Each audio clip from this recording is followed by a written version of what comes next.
Beyond Ourselves by Catherine Marshall. Chapter 4. The Secret of the Will. Some years before Peter Marshall's death, a man approached him on the sidewalk outside the church following a Sunday morning service. The stranger introduced himself as a visitor to Washington, a used car dealer from St. Paul, Minnesota. He had a direct, blunt manner.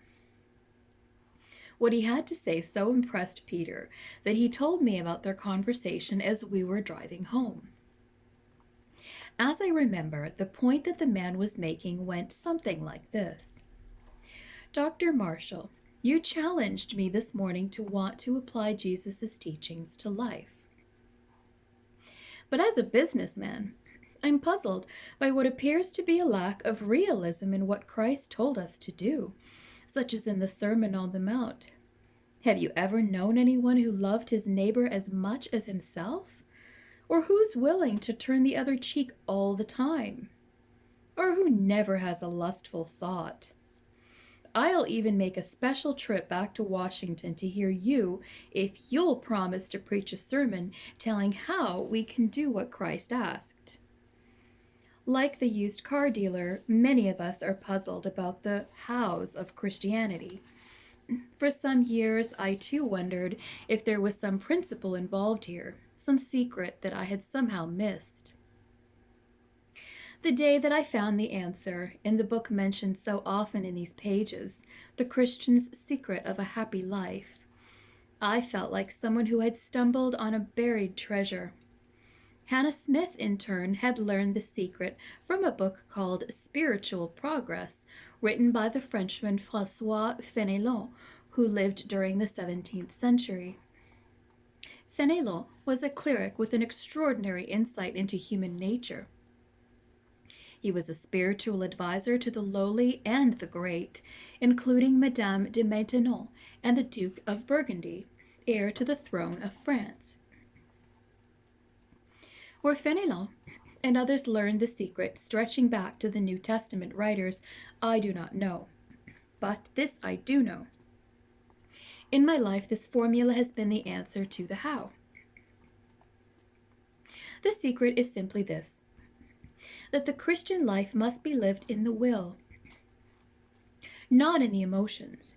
That God regards the decisions and choices of a man's will as the decisions and choices of the man himself, no matter how contrary his emotions may be. Moreover, when this principle is applied, the emotions must always capitulate to the will. At birth, as I have pointed out, God gives each human being the gift of freedom of will. Under no circumstances will God ever violate the central citadel of a man's being. The picture in the book of Revelation of Christ standing, knocking outside the closed door of the human heart, I believe to be a literal picture. If any man hear my voice and open the door, I will come into him and will sup with him and he with me. But the latch of the door is on the inside. It is our hand that must open the door. It is our voice that must invite Christ in. Genuine freedom of will permits no door crashing, not even from the Lord of glory. Before the entering in decision, we have probably thought that we belonged to ourselves, that what we did with ourselves was our business. We reason that since God gave us intelligence, He intended that we use it for all those decisions that got to make up a life, a career, whom we shall marry, where we will live, how we shall rear our children. Self-interest, what the self thought it wanted, what seemed best to the self.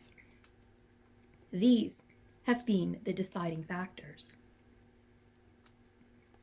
But if the man is to enter in, he must decide that while this intelligent self-interest may seem good, there is a better way.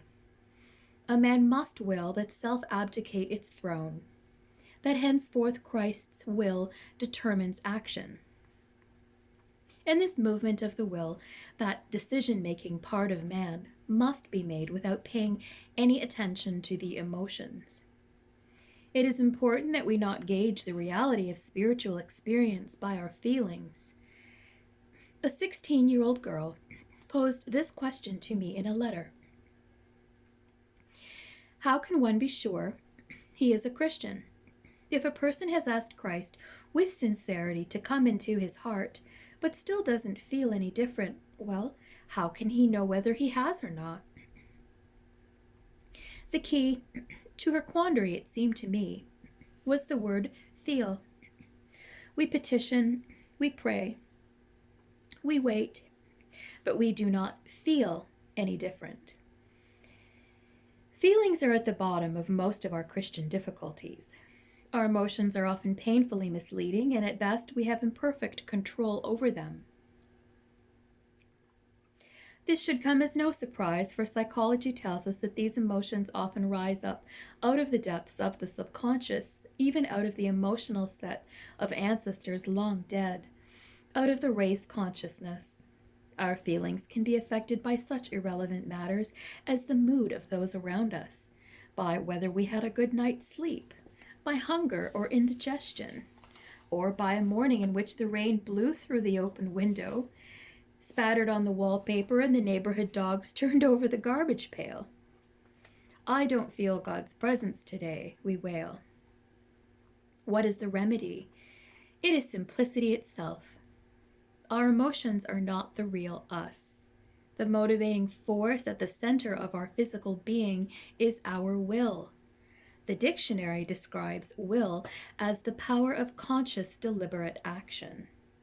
The will is the governing power in us, the rudder, the spring of all our actions.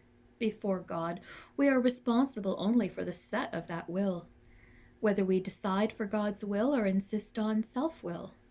Our Maker knows that our feelings are unruly, unreliable gauges. So if we see to it that our intentions or our motives are right, we can trust God to see to the results. If the girl who is not sure that she is a Christian will make a definite act of giving her will to God, even though she feels nothing at all, in God's eyes that is a real transaction. Done. Finished. As soon as she accepts the truth of this, God will handle her emotions, and eventually she will feel different. Eventually she will feel God's presence. The emotions trail behind the will. In the interval, she must not be led astray by ephemeral emotional responses to a date that turns out badly or ants that invade the picnic basket. Does this sound too simple? Actually, I believe it to be the only principle that makes entering into Christian life possible. It is a theory that works in real life. I think of what happened in the case of the late Fulton Orsler, for years editor of Liberty magazine and senior editor of Reader's Digest at the time of his death. Perhaps known for his The Greatest Story Ever Told, Orsler was for years a close friend and associate of my husband Len. At 30, Mr. Orsler was a self-styled agnostic. He believed in no absolutes of right and wrong. Certainly not in anything approaching the supernatural. As he described himself, he was genially loyal to ethical standards when they did not interfere too much with what I wanted to do. But I sneered at God as an elaborate self-deception and did all that I could to tear down the faith of those close to me.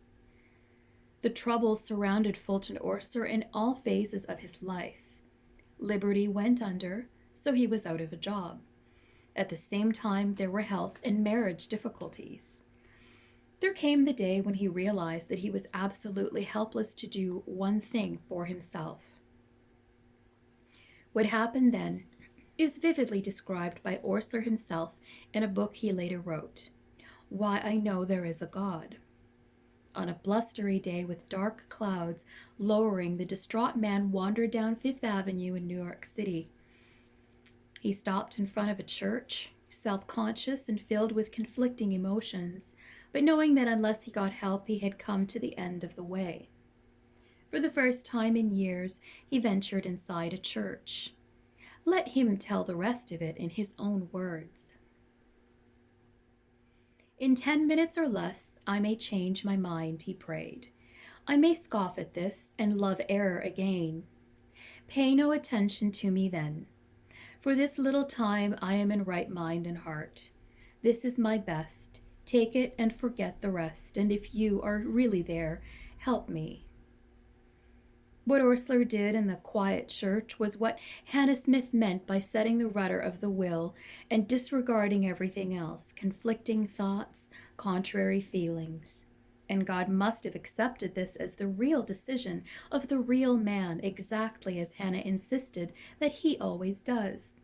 Within 2 weeks, Fulton Osler's problems began to resolve. Only chance would explain it to the unbelieving, he said later, because nothing either I or anyone else did contrived the events.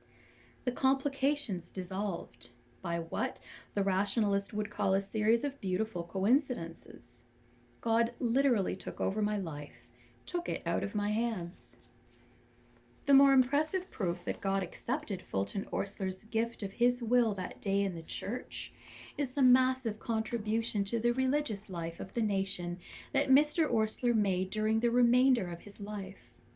A knowing, spirited faith replaced his former agnosticism. Lost in emptiness, he found direction.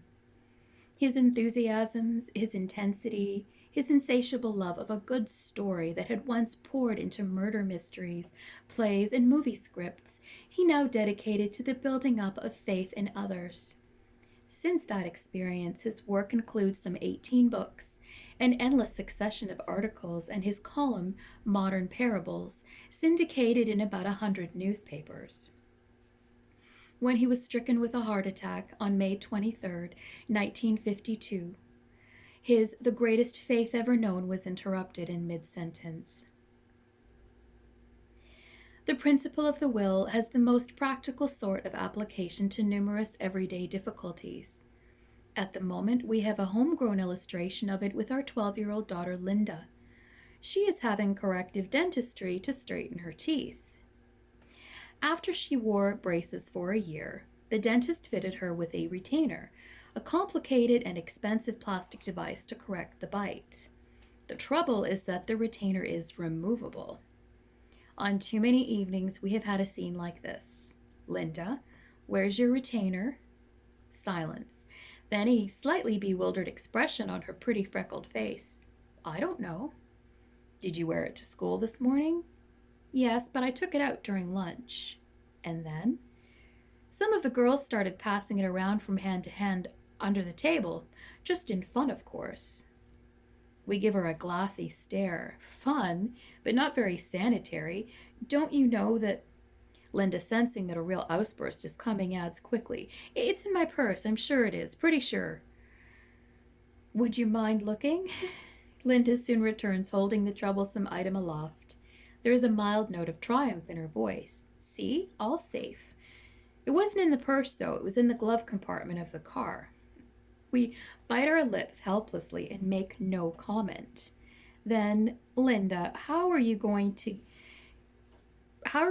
get you to wear it regularly? I don't know, her stock answer for everything.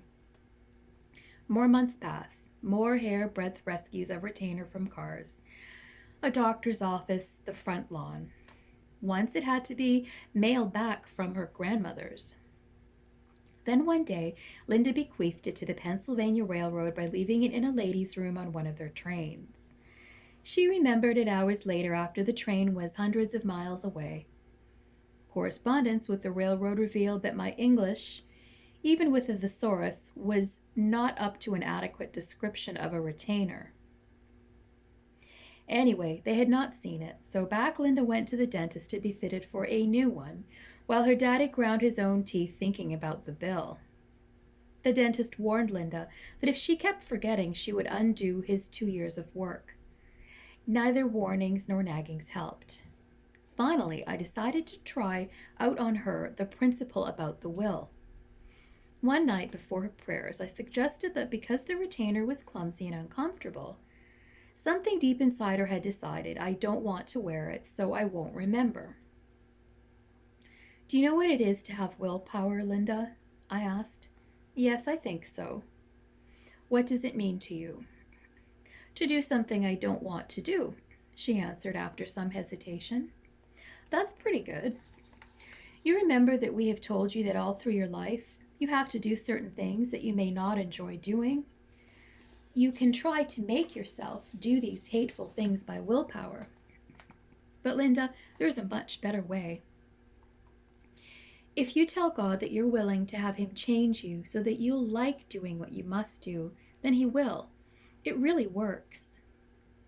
That night, Linda added to her bedtime prayers, God, I hate the old retainer, but I know if I don't wear it, I won't have pretty teeth. So I'm willing to have you change me on the inside so that I want to wear, want to remember, and then I will.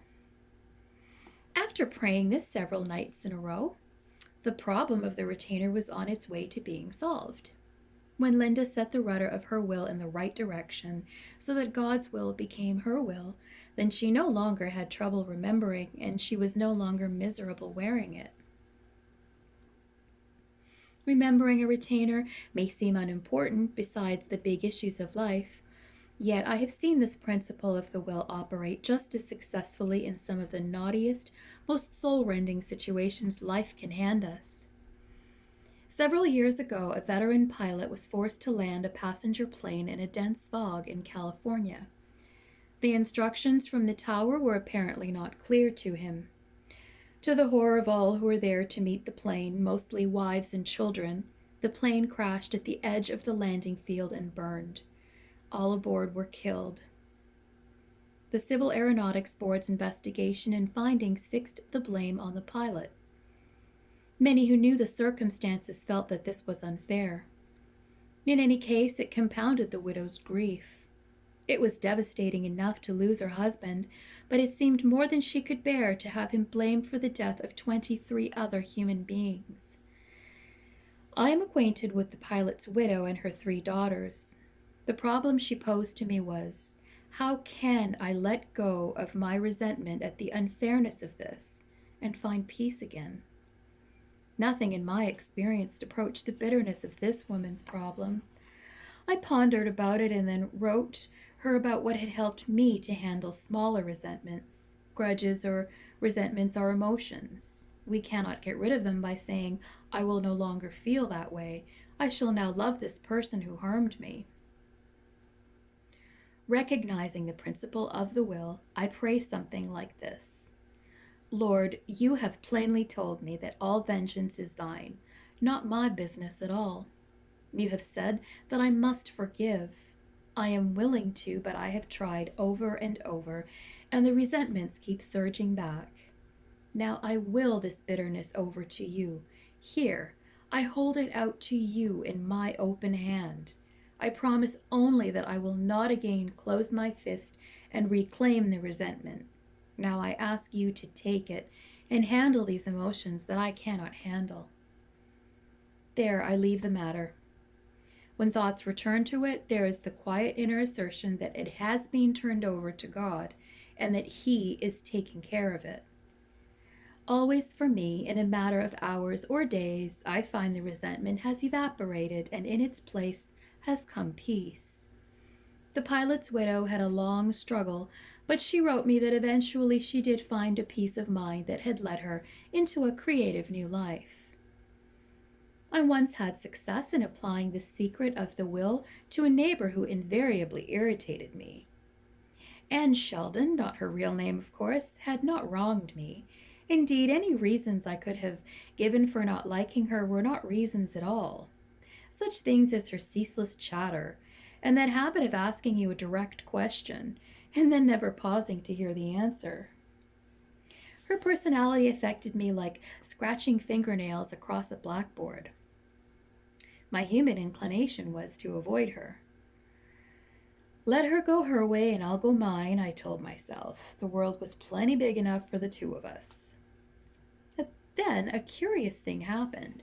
Each time I tried to pray, the thought of this woman popped into my mind. About the fourth time it happened, I concluded that God was trying to tell me something. With a sinking heart, I was afraid I knew only too well what the message was. Avoiding Anne will not do. It is not good enough. Have you forgotten that we are to love one another? Love Anne Sheldon? The idea seemed ludicrous. Nevertheless, I knew I had to try.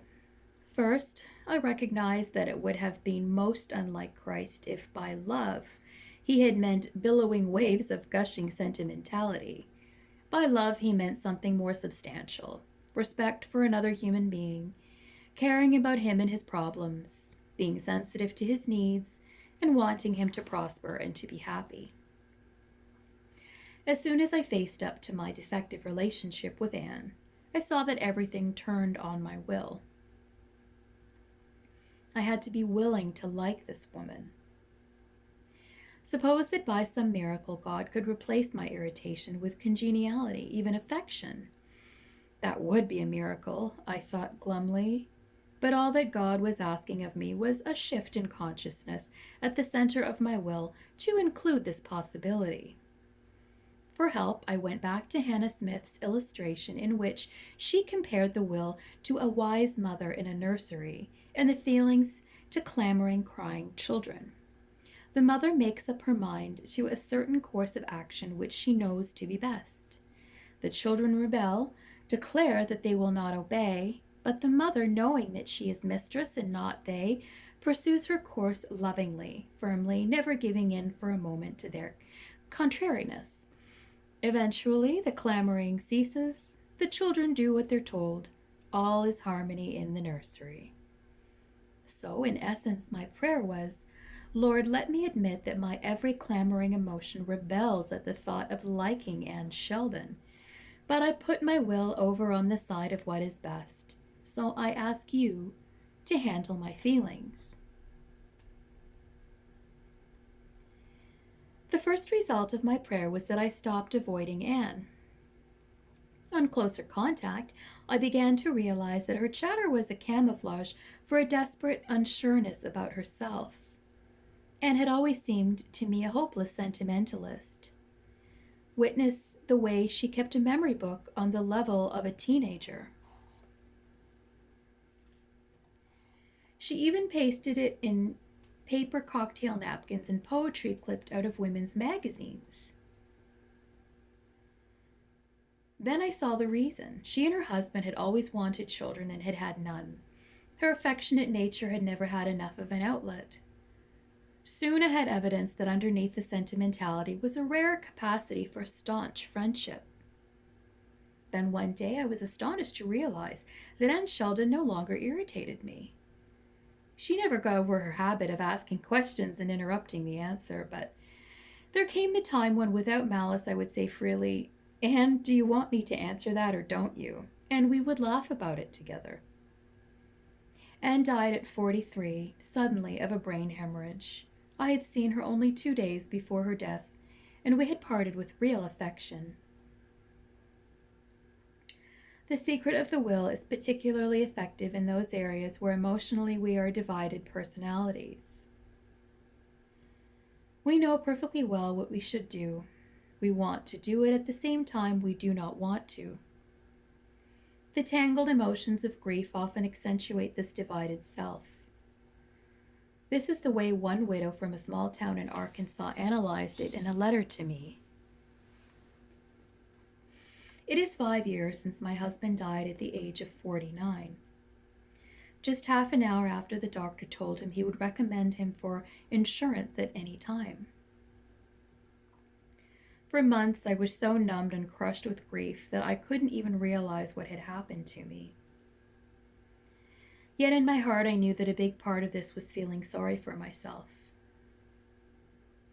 My husband had always praised me for being a sensible person in whatever situation I had to face, and in time I came to know that if I persisted in this self-pity, I would be failing him in the worst kind of way. So how can I handle this?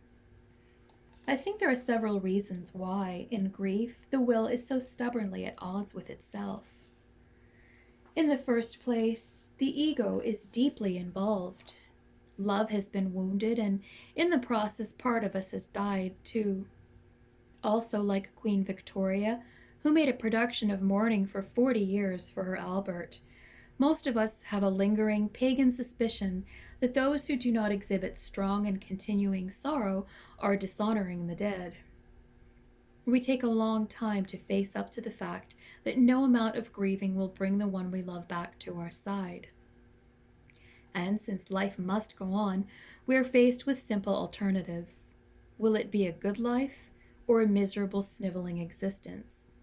At this juncture, the secret of the will can take over and steer us down the right road. After the publication of my book, To Live Again, which was about my own experience of grief at my husband's death and my subsequent recovery, letters poured in from the bereaved, both men and women. Often the letters were disconcerting, for in effect many of them said, "I have read your book, but let me tell you the peculiarities of my case. Do you have something more to say to me?" Since I had poured myself out in To Live Again, I thought I had shared everything that might be helpful. But now I find there is something more. The secret, Hannah Smith's secret, is simple recognition of the fact that sorrow is an emotion and that you have little control over it. You know that God loves your loved one who is now with Him and that He loves you. You know that God has a plan for your life. So you admit to God that you are divided. One part of you is clinging to grief almost as an indulgence. Another part knows well that until you are willing to let grief go, happiness and a good life cannot be yours again. The principle of the will can handle this division, though we have to begin farther back. Our prayer here must be, "Lord, I am willing to be made willing."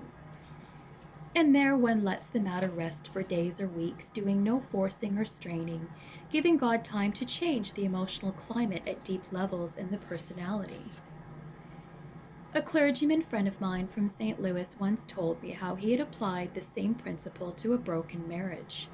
The young woman, Marty, who had come to see him at his church office, began by saying that she no longer loved her husband, Bill. He had been unfaithful and had lost her respect.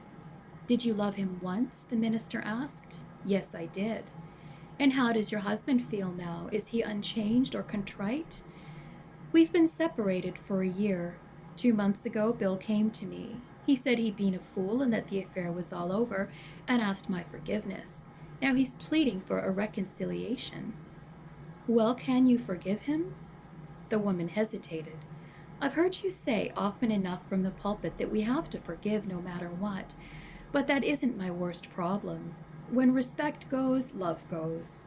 What I really came to ask is it right, even fair to Bill, for me to live with him again when I don't love him?" "Marty, what do you think God's will is for you and Bill?" She thought for a while. "I suppose that in God's sight Bill is my husband. I took him for better or for worse. Then it must be God's will for me to love my husband." The counselor smiled at her.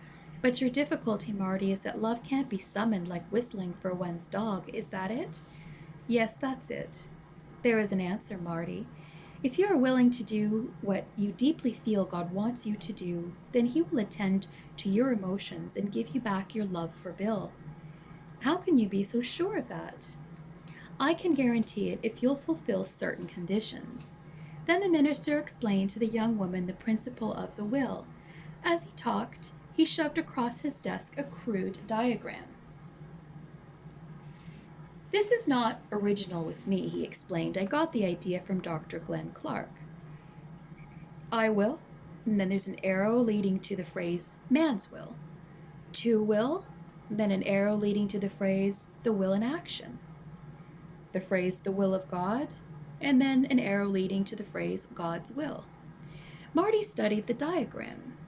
When she finally looked up, her eyes were hopeful. "I begin to see a way out of my box. You mean that love is an emotion, and I can't control that, but I can control my will. And if I set my will right, then the emotions have to come right too. Is that it?" "That's it." "Then," Marty continued, "my part is to decide to go back to him." A little more than that, the clergyman corrected. You have to go back, not reluctantly or half-heartedly, but willing to find joy in a new love for Bill. You can supply the willingness. God will do the rest. That was 5 years ago. The marriage has not only lasted, but according to this minister, Bill and Marty, now more mature and tested, are happier than they ever were before. Surely we have misunderstood Christianity if we think God wants us to obey Him reluctantly, resisting, bucking, hating every step of the way. In fact, the New Testament tells us that this reluctant obedience growing out of fear of punishment was the old way, the old covenant.